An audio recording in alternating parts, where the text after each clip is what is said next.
Hi guys, andito ngayon yung asawa ko. Wala siyang trabaho kasi holiday nga, di ba?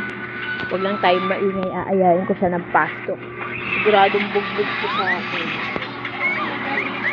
Ayan siya guys, so ayan siya guys.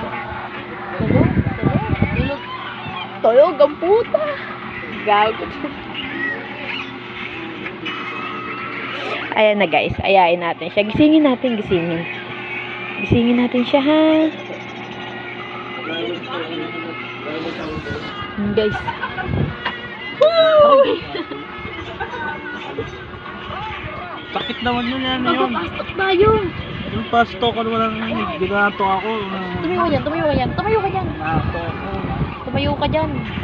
Ginagawa ba't nagpipicture? Pastok nga, diba? Yung pastok, doon sa pastok na. Basta, may tatanong ako sa'yo. Kailangan mong sagutin. Ano yung sasagutin?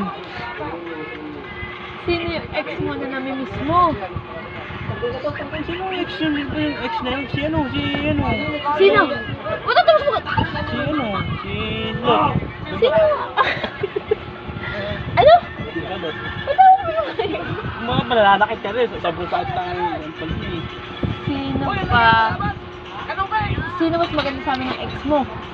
Ikaw, siyempre. Sino mas mabaho sa amin? Ano? Ikaw. Gag.